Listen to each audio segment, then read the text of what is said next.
isasama na ako. Number 1, si Justin Kim de Leon ng Batangas. Anong trabaho mo talaga? Mechanical engineer po. Wow! Kaya pala magaling din sa numero-numero. Di ba yung mga engineers, magaling, mayroong ano din sa numero. Maraming salamat. Magaling kang umakting, sir, ha? Thank you po. Thank you very much. Dito naman tayo kay number 2. Akala talaga ni Cassie, ikaw.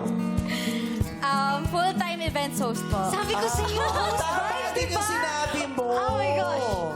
Sabi mo nga host vibes. Kaya nga pinili mo 2.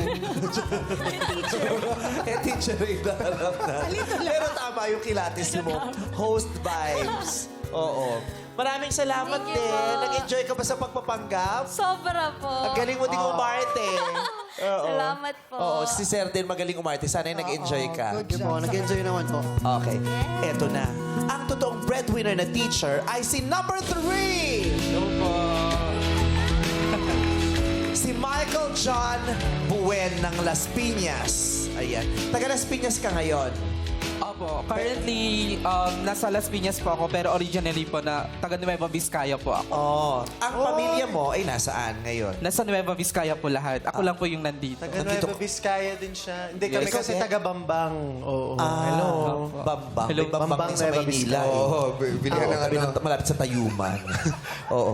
So, nasa Nueva Vizcaya, Nueva Vizcaya ang pamilya mo, ikaw ay nasa Las Piñas para magtrabaho. Yes po. So, pinapadala mo na lang lagi doon. Yes po. Okay, kung di mo mamasamain po, magkano po ba ang kinikita ng breadwinner na teacher na si Sir Michael? Every month po, ang salary po namin is nasa 18,000 po. Pero kapag sumasahod po kami ng kinsenas katapusan po, nababawasan pa po yun sa mga SSS, pag-ibig. Yun po, may kaltas po. Private school po ba yung pinagtuturoan niyo? Yes po. Kasi mas mataas, tama ba? Mas mataas ang sweldo sa public school. Yes. Samantalang dati naman kala ko mas mataas ang kinikita ng mga teachers sa private school. Hindi daw, mas mataas. At saka mas maraming benepisyo sa public Benefits, eh. schools. Kaya nga mas gusto nilang sa public school makapagturo. Ilang years ka ng teacher, sir? 3 years na po. 3 years. Yes po. Anong subject po? Physical education po. Totoo pa talaga. Yes po. Para hindi halata, nagbalat ka, no? Kasi napansin mo yung shoes. Yung dalawa tama naman, nagbalat kayo. Oo. So, 3 years ka ng teacher. Yes po. Ilang years na po kayong breadwinner? Since third year high school po ako, up to now po, breadwinner po ako ng family. So, may 10 taon na. Yes po. Mahigit po. Aside from teaching, ano pa ba may yung mga naging work mo? Before po, nag-home-based tutorial po ako. Tapos yung talent ko po sa pagsasayaw, nagamit ko po ito para dagdag income Racket. po. Yes po, racket po. Ni-racket mo yung pagsasayaw. Yes po, nagtuturo po ako ng dance. Gumagawa din po ako ng mga creative costumes at nag-event organizer din po sa mga piyesta sa barangay, ganun po. Dami. Dami. Yes po. Lahat ng kaya niya, niraracket. Ginawa na niya. Pero tama yan, lahat ng kaya mo, pagkakitaan mo. Yes. po. Kasi may mga, minsan, di ba, yung husay natin, minsan, libre. Yeah. Sayang din eh, di ba? Blessing yan, i-maximize mo yung gifts na binigay sa'yo. Yes. Correct. So, ilan ang buhay na itinataguyod mo? Bali yung father-mother ko po, tapos yung kapatid ko po na 4. 4 ang kapatid mo. Yes Okay. po. Tapos yung anak po ng panganay namin na 4 po na pamangkin ko po. 4 na pamangkin mo din. So, Yes ang dami, po. mahigit 10. Yes po. Panginoon, paano magkakasya yung 18,000 o 16,000 pag may kaltas sa 10 sa isang buwan? So, paano nga yun? Bali, ang ginagawa ko na lang po is, for example, sahod po ako ng 8,000. Ang linis po nun is nasa 7,500. Ang alin Ngayon, po? 7,500 po yung pinaka total ng nasasad ko kasi yung nababawas na po. So ngayon po, yung 7,000 na po yun, pinapadala ko po lahat sa family. Since ako lang po talaga ngayon yung inaasahan nila when it comes to the basic needs and other needs of my pamangkin po.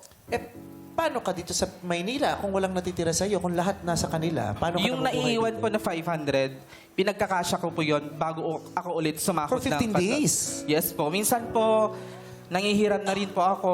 And I'm so thankful po na may mga kaibigan o co-teacher po ako na talagang binibigyan din po ako ng tulong dahil alam po nila yung sitwasyon ko sa buhay. Paano, saan ka naninirahan dito sa Las Piñas? Sa may upa yan? Yes po. Dati po, nasa dorm po ako ng school.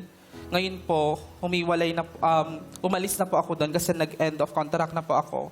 And good news po, this December po, papasok na po ako sa public school po. Wow! Ang sarap! Mas malaki na yung kikitain tapos maraming benefits. Yes po. Oo, pero hirap din. 500, di ba? Yung uupahan mo, tapos yung paano ka kumakain, sir? Ayun po, pinagkakasya ko po. Bali, bumibili na lang po O ako. kung 500 sa 15 days, magkano per day? Minsan po, bumibili na lang po ako ng chicken pastil, yung 30 pesos po. And minsan Ano yung po, chicken isa-isang pastil? araw. Chicken na himay-himay na gano'n, tapos Oo, tas parang niluluto. yung pritong-pritong chicken. Yes po, na may isang kanin po, 30 pesos. Bali, minsan po, 2 beses or isang beses na lang po ako nakain sa isang araw. Grabe. And you need so much energy kapag PE teacher ka kasi it's a Yes po. physical. Oo. So, Yes po. Magtatatalon ka, magtatatakbo ka, magkikilos ka. Yun pa naman ang mahirap, yung nangungupahan ka, nagbabayad ka ng kuryente. Yun yung hindi mo pwedeng lagtawan eh. Kundi mawawalan ka ng bahay, mawawalan ka ng kuryente. Oo. Putol yun kung putol. Oo. Di ba? Alam sa paaralan ninyo na ganyan ang iyong sitwasyon. Yes po.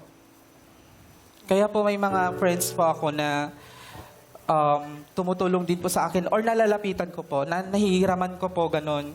Kasi, yes. Tsaka po, pag siguro medyo nakakagaan-gaan konti, nagbibigay po ako ng paunang bayad sa manghiram ko po, ganun po. Kasi naisip ko, di ba, yung mga eskwelahan may pa-scholar sa mga estudyante, sa mga deserving, di ba?